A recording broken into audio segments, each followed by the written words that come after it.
This program contains graphic violence and sexual situations. Viewer discretion is advised. Taxi Driver. A psychological thriller about one man's slip into insanity. Taxi Driver was recognized as an important movie. Little did people know in 1976 how it would impact history. Centering around an unstable Vietnam vet with a thirst to kill. Most viewers are left trembling in their seats. This is a character with lots of blemishes, an alienated, lonely character. When one audience member fails to separate fact from fiction, there is no telling how many people will be hurt. Oh, boom, boom! With people with severe mental illness, while most of them, of course, are not violent at all, the ones that become violent, there are very often things that are referred to as copycat violence or copycat murder. This copycat crime rocks a country to its core. He wants to leave a mark, which is ironically what he ended up doing. John Hinckley makes a decision. I'm going to kill the president.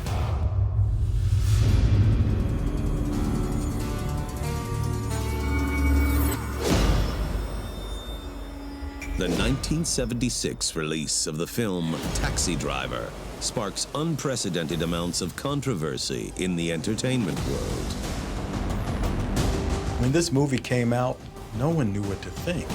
Its themes were so dark and rigid, essentially unheard of in Hollywood at the time. Starring Robert De Niro as Travis Bickle and Jodie Foster as Iris, Taxi Driver highlights a delusional Vietnam vet's attempt to save a 13-year-old prostitute from the streets of New York. Certainly, this is not something you would find in a Disney movie. It shocked a lot of people.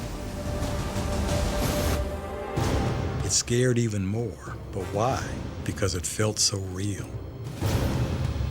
Travis thinks the only way to rescue Iris from her sleazy life is by waging war on her solicitors. Off the screen, there is a 21-year-old Dallas native named John Hinckley Jr. who thinks he can do the same.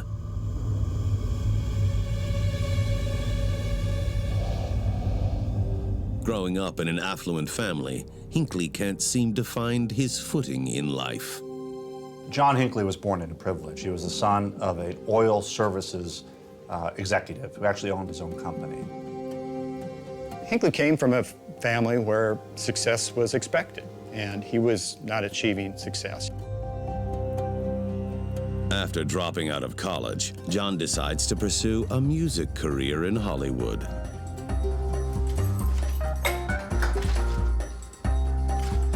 His parents financially support his dreams since their son has nothing else going for him.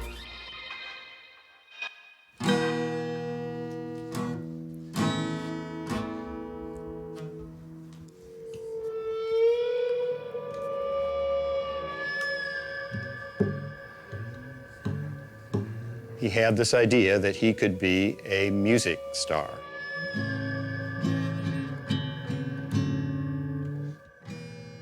Not a great idea for someone who had very little training in music.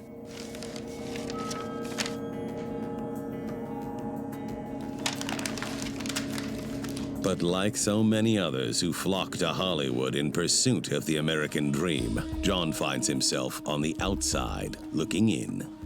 He's trying to be a songwriter, but really, he never leaves his apartment. He thinks he has these grandiose dreams, but he spends all of his time eating fast food, living in Hollywood, this ramshackle apartment.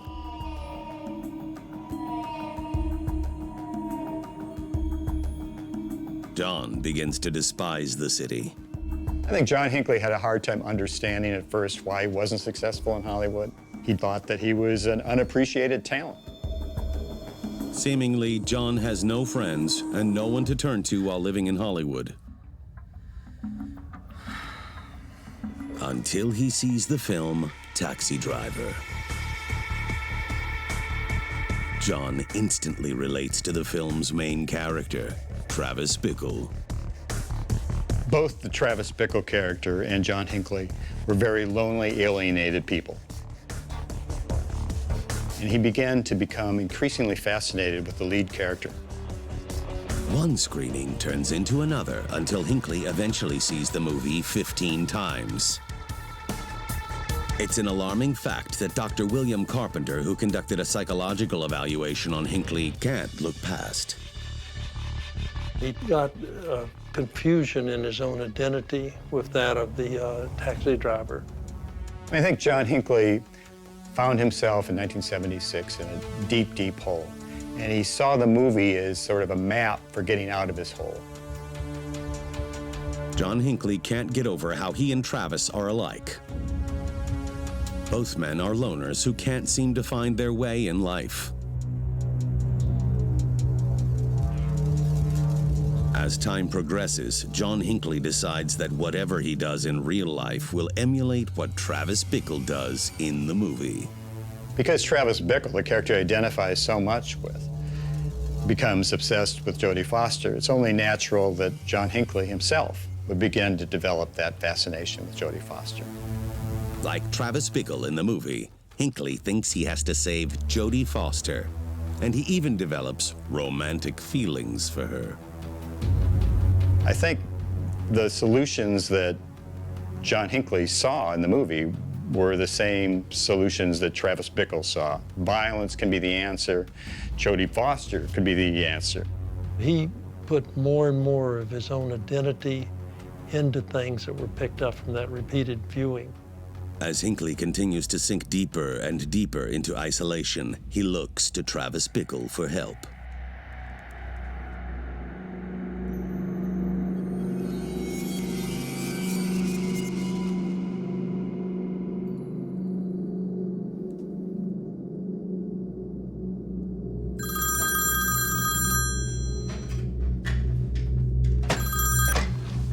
Hello?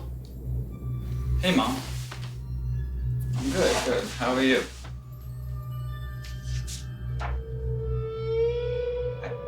I actually met this girl.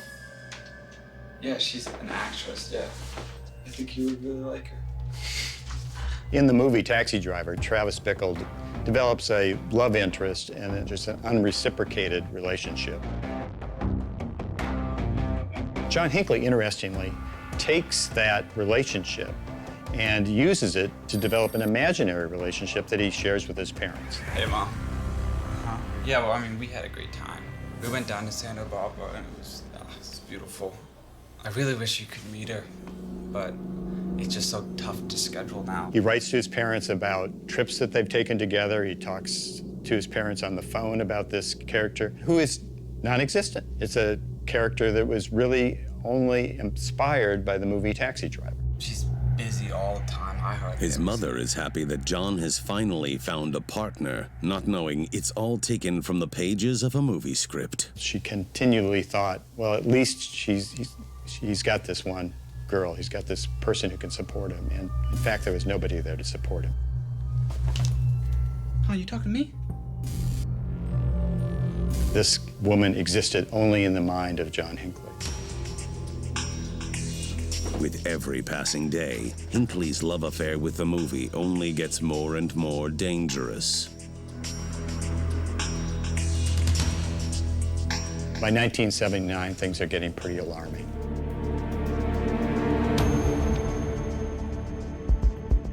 He begins to develop a real fascination with guns. Hi, can I help you? Can I see that little silver one right there? Sure, that's your 32 caliber, 6-shot. Can I see that other silver one with the wooden handle? Sure. This one here, Yep. this is your 45 caliber, pretty much similar to the same thing, 6-shot. Just a little heavier. Yeah, that's more kick to it.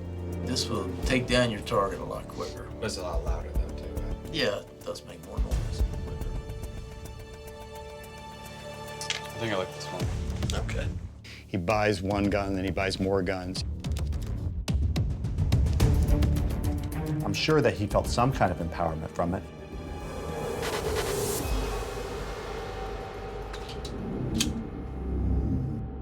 talking to me? Huh?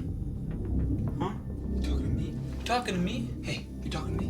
While alone in his apartment, John Hinckley starts imitating scenes from Taxi Driver. You talking to me? In the movie Taxi Driver, Travis Bickle is shown in his very sterile one-room apartment. He's got a gun that he's playing with in various ways. John Hinckley is clearly obsessed with that particular scene in the movie. For the first time in his life, John Hinckley feels like he is someone special. But in reality, he's a ticking time bomb. Oh, boom, oh! Just like the suicidal Travis Bickle. I think a clear sign of how far John Hinckley has slid downhill is in the late fall of 1979.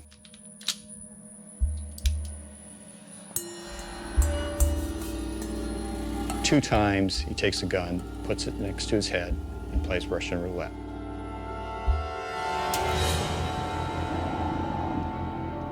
That's something that only somebody that has a pretty clearly disturbed mind would do. By 1980, John's obsession with Taxi Driver reaches the point of no return. After reading an issue of People magazine, he learns that Jodie Foster is enrolled at Yale University. So Hinckley lies to his parents and says, hey, I'm in a writing class at Yale. I'm gonna be a writer, and I'm gonna go. So he gets their money, treks across the country and goes to Yale. But he's not there to study. He's there to stalk Jodie Foster. And when he arrives to Yale, things don't go according to plan. What are you laughing at? I think these constant brush-offs, given his obsession with Jodie Foster, begins to cause Hinckley to think about, how can I achieve this sort of unity with Jodie Foster? What can I do?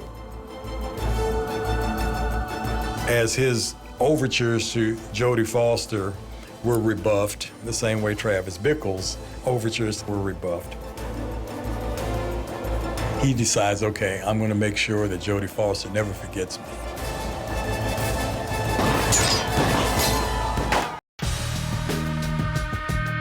Audiences fall in love with Jodie Foster after she stars in the film Taxi Driver. So much so that she receives an Oscar nomination. Unbeknownst to her, there is one fan who is taking the movie a little too seriously. John Hinckley Jr. Jodie at this point was becoming Hollywood's next it girl, so it's no mystery why people were obsessing over her. Hinckley, on the other hand, took his obsession to toxic levels. Hinckley decides to up his stalking game and head to Yale, where Jodie Foster is currently enrolled as a student. But once there, John's afraid to approach his star crush. John Hinckley's a very shy guy. It was almost beyond his imagination that he could go up to Jodie Foster and simply begin a conversation. So what he does is start with a couple of phone calls.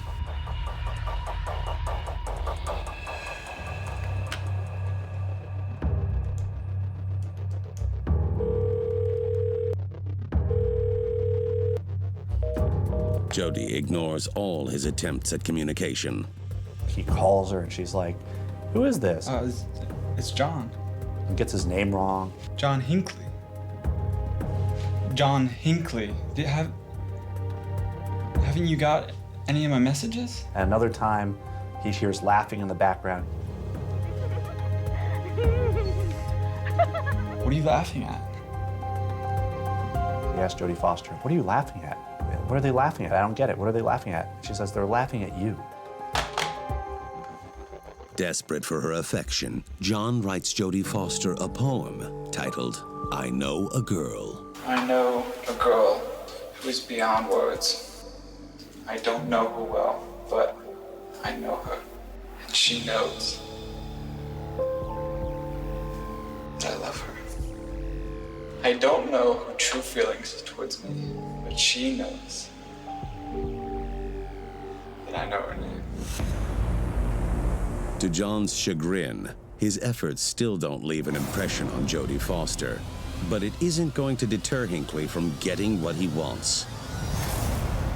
Hinckley, like Travis Bickle, can't handle rejection. I mean, it's a feeling he despised. But because of this film, he knows just what he has to do to change that. Hinckley errantly thinks that killing will be the only way to get Jodie's attention. And he's got a target on his mind that is sure to grab headlines. President Jimmy Carter.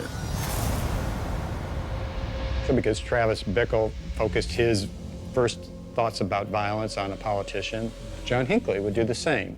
And what better politician to focus your violence on than the President of the United States? It's an act of lunacy that most people can't begin to comprehend or justify.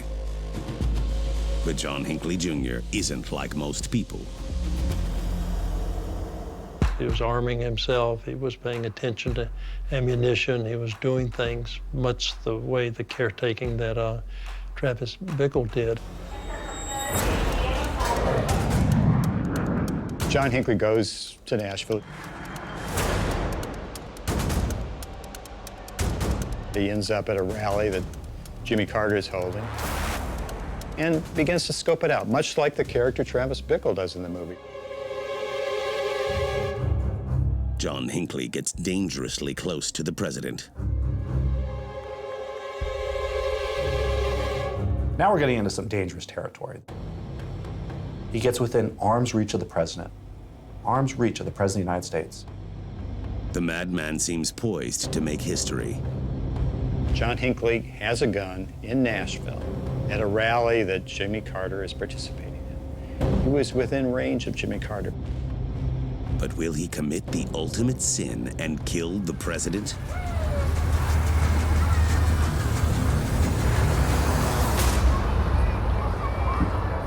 At that point, he can't pull the trigger. He's not quite there yet. He hasn't fallen down the shaft quite far enough. Even so, it's only a matter of time before he explodes.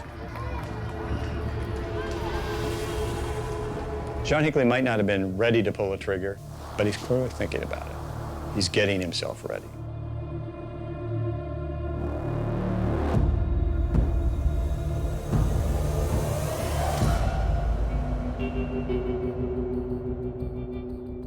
Shortly thereafter, he is arrested at the Nashville airport. Do you have any papers for this, sir? I do. I don't have them with me, though. You don't have them on you? No, I don't have them on.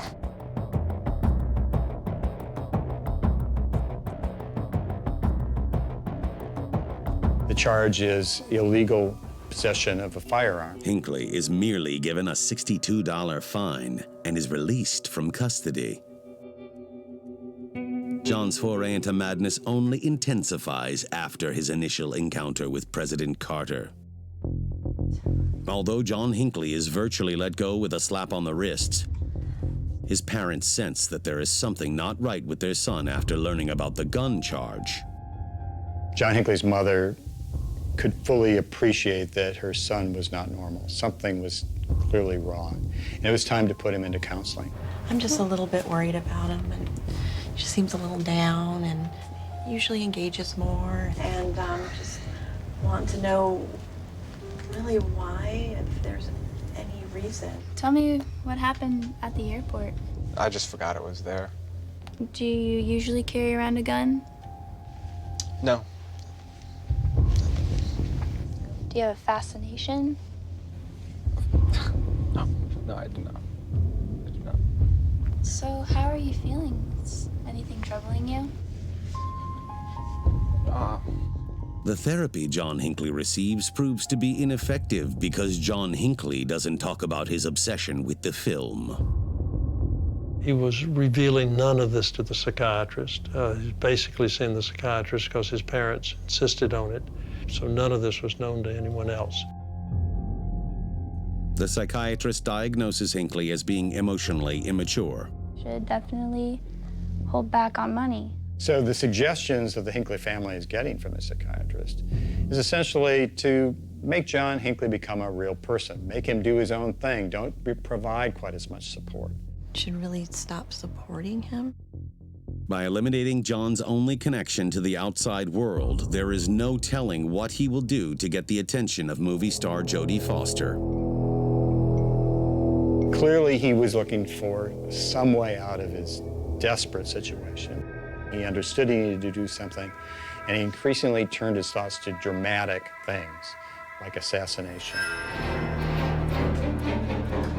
Now on his own, John Hinckley buys 2 more guns, totaling 7 in his arsenal.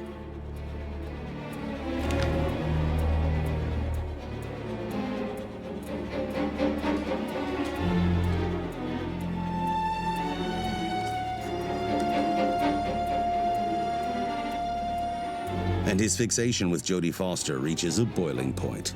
The lovelorn Hinckley can't go one more day without telling Jodie exactly how he feels. On March 10th, 1981, he writes her a disturbing letter. Jodie, goodbye. I love you 6 trillion times. Don't you maybe like me a little bit? You must admit it. I am different. It would make all the difference. He gets very despondent, and he decides, you know what? I'm gonna go across the country and it's time. I'm gonna go kill Jodie Foster and myself, or, you know, just kill myself in front of Jodie Foster. He hadn't made up his mind yet. Will John Hinckley Jr. do the unthinkable? Faced with rejection, Travis Bickle turns to violence. Faced with constant rejection, John Hinckley turns to violence. In the movie Taxi Driver, Travis Bickle's precarious mental state keeps audiences on the edge of their seat from beginning to end. And on March 10th, 1981, John Hinckley Jr. seems to be following his cinematic equal, shot for shot. He loved this movie so much because his life is this movie. He was a loner and a psychopath. And like Travis Bickle, he was intent on killing to get what he wants. Right now, the only thing John Hinckley desires is the affection of Jodie Foster. He writes to Jodie out of desperation. Jodie, goodbye. I love you 6 trillion times. Don't you maybe like me a little bit? He's lovelorn. The letter is essentially a plea. He's begging her to notice him, but she never does. There is no telling what lengths John will take to capture the only thing existing in his world. But soon, everyone will know just how maniacal John really is.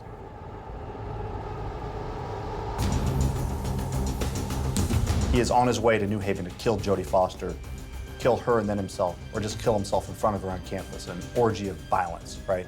Which is also kind of linked to Taxi Driver, right? I mean, that guy had murderous impulses. As the bus makes its way across the country, it makes a layover stop in Washington, D.C. John Hinckley checks into a hotel in downtown Washington and has a very restless night of sleep. Now, with Ronald Reagan in office after defeating Jimmy Carter in the 1980 election, John Hinckley changes his plan of action. In the morning, he wakes up, goes to McDonald's, has a little breakfast, and picks up the Washington Star. He's back in his hotel room, looking at the Washington Star, and sees that Ronald Reagan has an appearance scheduled that afternoon, conveniently close by at the Washington Hilton. It sparks an idea straight from Taxi Driver. The scary moment about this whole thing was that while Travis Bickle had fantasies of killing a presidential candidate, he got scared and didn't do it. John Hinckley was more than willing and ready to kill. That very day, John puts pen to paper and creates a declaration of sorts. Dear Jodie, there is a definite possibility that I will be killed in my attempt to get Reagan. It is for this reason I am writing you this letter now. This letter is being written only an hour before I leave for the Hilton Hotel. Jodie, I'm asking you please to look into your heart and at least give me a chance. With this historic deed, to gain your respect and love. I love you forever, John Hinckley. a love letter, right? A love letter that he thinks is going to transit the grave. You know, that's something someone writes when they think they're going to be shot, killed an hour later when they do something to impress this person. Hinckley's twisted letter to Jodie Foster is undeniable proof that his affinity for the actress has reached a fever pitch. He was a dangerous person, was desperate to achieve the fame and to establish the relationship with Jodie Foster. It's not a matter of if John will carry out his plan. It's a matter of how many people will die along the way. He takes out bullets, loads his gun, and heads towards the Washington Hilton.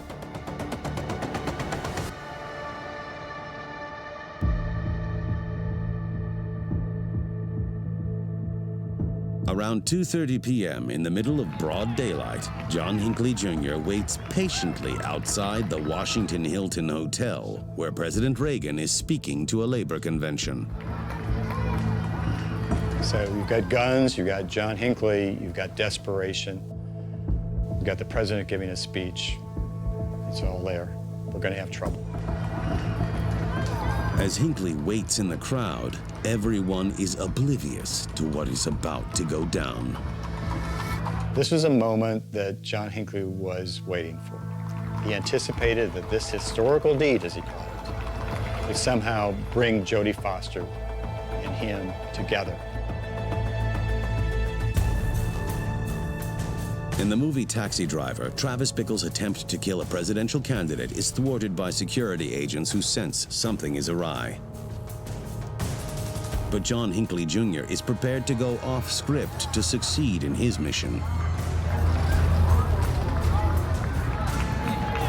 A black limo is parked a few feet away from where John is standing. It is the vehicle in which Reagan will exit the area. When the hotel door opens, President Ronald Reagan emerges from the inside with a group of Secret Service agents and staff members surrounding him. Reagan emerges from the hotel. He waves to the crowd. John Hinckley thinks that he's waving just to him. As he's being ushered to his waiting vehicle, Reagan has no idea that he's being targeted. He knew what he had to do. He was there, he had the gun, he had his finger on his trigger, and all he had to do was pull. As Reagan is set to enter the limo, a voice peeks from the throng of people. It's John Hinckley Jr.'s. John Hinckley shouts out, "Mr. President! Mr. President!"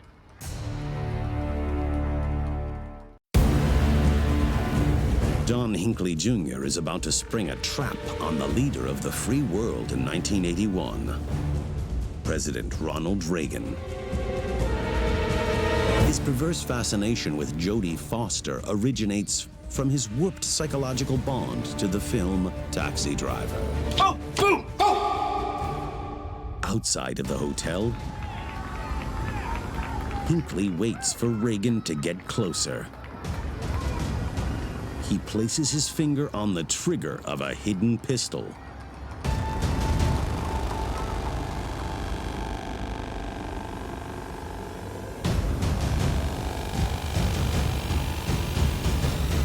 At that moment, the connection was in his mind.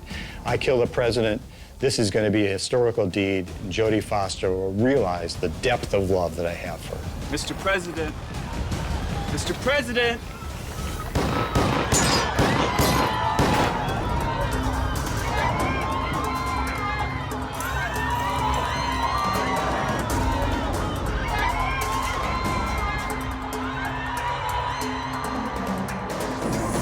He fires 6 shots.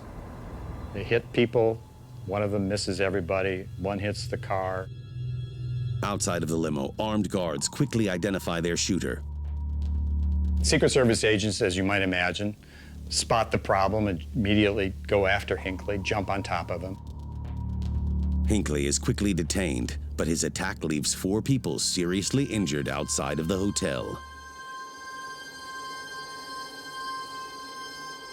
The most seriously injured was Press Secretary James Brady.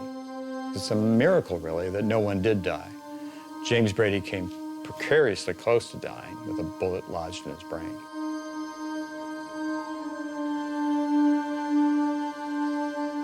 The other victims, police officer Thomas Delahanty and Secret Service agent Timothy McCarthy, both received non-life-threatening wounds. And there is another person who was hit with a bullet. Let's go back! Let's go back! But the sixth bullet bounces off the limousine and hits Ronald Reagan and lodges itself just an inch from his heart.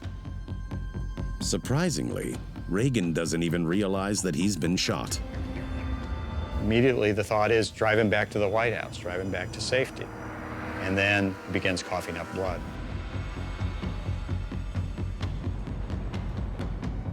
Are you okay, Mr. President? You know you're not. Let's go to the hospital. To the hospital now. The limousine has to take a turn and head to the hospital. Ronald Reagan's life is in danger. At the hospital, Ronald Reagan is able to walk himself into the emergency room. But soon later, he collapses on the floor and is rushed to the operating room.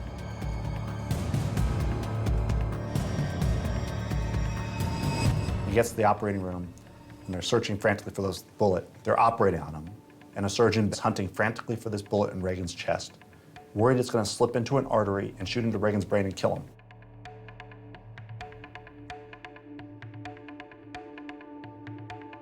Luckily for the president and the entire nation, Reagan survives the operation. Reagan had one of the most scripted presidencies up to this time of anyone in history. Most scripted campaigns. He was an actor. That script got jettisoned at 2:27 p.m. when John Hinckley opened fire with those 6 shots.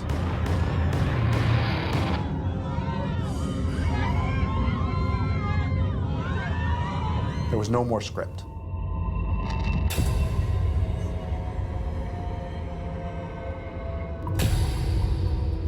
While in police custody, FBI agents question John Hinckley Jr. about the attempted assassination. But Hinckley only wants to talk about one thing. I have a question for you. Go ahead, you can ask a question. Were the Oscars postponed this year? What the heck? Are the Oscars still on? Yes. As it turns out, the Oscars are scheduled, and John Hinckley asked an investigator whether they've been postponed. Were the Oscars postponed this year? Yes, the Oscars have been postponed. Why do you ask? They're being postponed to John Hinckley is a sign that his deed was really historical. It was making news, and the message would be getting to Jodie Foster. As FBI agents continue their interrogation, John Hinckley starts opening up about his potential motive. Is it just you? Did someone tell you to do it?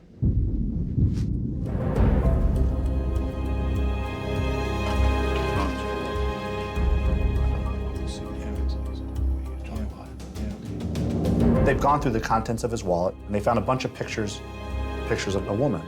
Girls in a while, John. Who are they? Why are they there? Is it your girlfriend? I think if you have this, you know the story. Hinckley tells the agents about the hotel room he has been staying in and even reveals that there is a letter there that explains it all. When the FBI arrives to the hotel and finds it, they can hardly believe what they are reading. For investigators, the letter is a real curveball. When you see somebody try to assassinate the President of the United States, your first thoughts turn to politics. It turns out that's really not Hinckley's gripe at all. He's not a terribly political person. He didn't care whether he shot President Reagan or he shot President Carter. The agent realized, holy cow. This isn't about the president. This isn't even about Ronald Reagan. It's not about the world. It's about a man's obsession with a movie star. Some other items found in John's hotel room are 2 boxes of bullets, a VHS copy of Taxi Driver, and a postcard. One odd item found in Hinckley's possessions was a postcard. On the back was a message to Jodie Foster. You are a virgin, aren't you?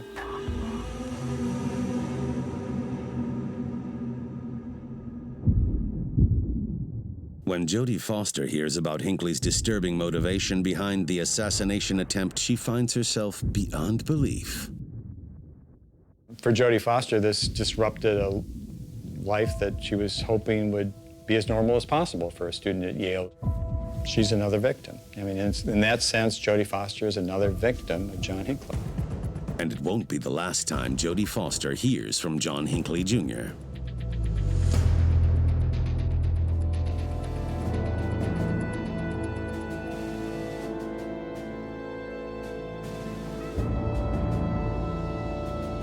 In the wake of his trial, John Hinckley might get a chance to stalk Jodie again. America was shocked. You know, people wanted someone to be held accountable. Very few people can comprehend how the film Taxi Driver propelled John Hinckley to commit one of the most crazed assassination attempts in the history of the United States. The news was a shock to the country. Here's the President of the United States, a new President of the United States. He'd only been in office 2 months, and already the assassins were after him. It seemed to be a very scary prospect for a lot of people. But the craziness of the case is only just starting.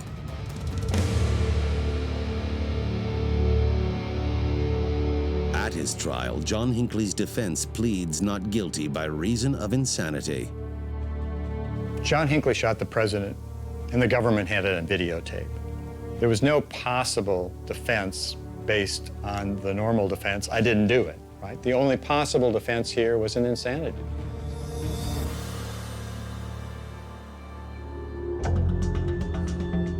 One of Hinckley's defense experts, Dr. William Carpenter, states that John identified in many ways with Travis Bickle from Taxi Driver. He was forming false beliefs. With people with severe mental illness, while most of them, of course, are not violent at all, the ones that become violent, they're very often things that are referred to as copycat violence or copycat murders. In that sense, some process like that may have been going on with John Hinckley when he was taking on this identity with Travis Bickle.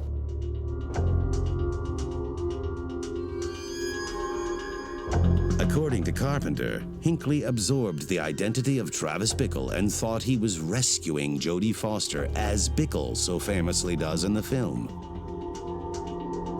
My conclusion was that he suffered from schizophrenia. The condition itself affects different people in very, very different ways. They'll process emotional information differently. Hinckley did not have a normal emotional reaction to or responsivity to ordinary things. In 1982, the burden of proof falls on the prosecution. Back then, you know, the insanity defense actually was reversed. And so if you raise the insanity defense, as a defendant, the government's burden was to prove you were sane at the time, not the other way around. After a 2-month-long trial, the jury reaches their verdict. In the end, after 3 days of deliberation, it was a hard verdict to reach. The jury comes back with a verdict of not guilty by reason of insanity. By and large, the public was shocked to hear this verdict. Although Hinckley is found not guilty, he is hardly a free man. When you're found not guilty by reason of insanity, that doesn't mean you're free to walk out the door. He was institutionalized at St. Elizabeth's Hospital, a hospital for the criminally insane and others, in Washington, D.C. Hinckley is to remain at St. Elizabeth's for an indeterminate amount of time. He had to stay there until he could convince the judge ultimately that he was no longer a danger to himself, no longer a danger to Jodie Foster, no longer a danger to presidents, no longer a danger to anyone. During his first year at St. Elizabeth's, John Hinckley shows little growth. He attempts suicide by overdosing on antidepressants, but fails. Clearly, he is not without mental problems for many years after his admission to St. Elizabeth's. John Hinckley's therapist works endlessly to try to break his obsession with Jodie Foster. Hello? Hello. I thought I'd come and we could have a chance to talk a little and find out how you're doing. Good. How are you? Well, I'm doing fine. I'm a little concerned about you. You're seeming very lonely. Yes, but I can write, so that helps. You write? Oh. Can you tell me about your writing? I usually just write letters and don't mail them or write my thoughts. When you write letters, who are you writing letters to? I think you know. I know? Are you sure? Why don't you tell me who you share your letters with? I sometimes write to Jodie. So you're still sending letters to Jodie? Do you think she likes to get these letters? I hope so. What do you have to say to Jodie? I just tell her how I feel and what I'm thinking and what's going on. Because I know she has feelings for me, and I think she likes to see that I still have feelings for her. He was obviously getting a lot of psychotherapy and therapy at St. Elizabeth's through this period, but he still is like he was writing letters to Foster still, right? He's still obsessed with her.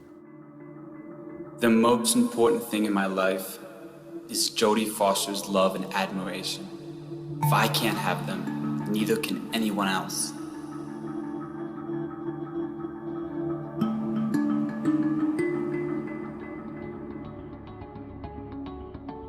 However, over time, doctors see some improvement with Hinckley.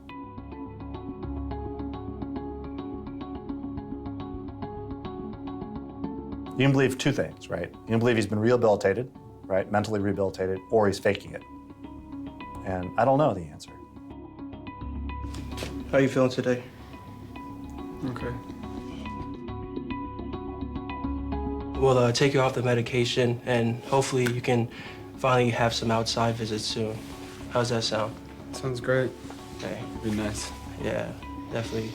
Hopefully some of your family members can come and visit and cheer you up a little bit. In 1992, Hinckley is taken off his psychiatric medications and allowed to leave hospital grounds unsupervised. As John Hinckley's rehabilitation continues, as his condition improves, he's given increasing privileges. He's allowed to spend more time outside of St. Elizabeth. He's allowed to have contact with more people. But there are continuing restrictions.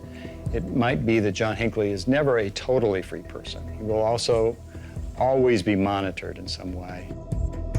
It is a controversial decision questioned by many. I think people came to realize he was crazy or could have been crazy or some matter of the three, I think. But it was not very satisfying verdict. However, Hinckley's punishment is actually a blessing in disguise.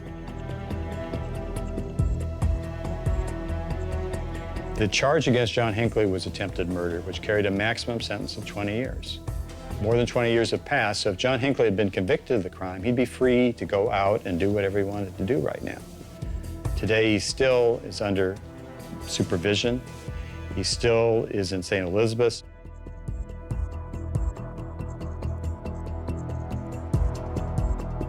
But one thing is certain. Because of Travis Bickle from Taxi Driver, Jodie Foster will never be out of John Hinckley Jr.'s mind. He got his wish. I believe his wish was to really get on Jodie's radar in a way that couldn't be denied. And maybe he did want to be famous. Maybe he wanted his name, indelibly etched in history. Well, he was successful in that tragic venture.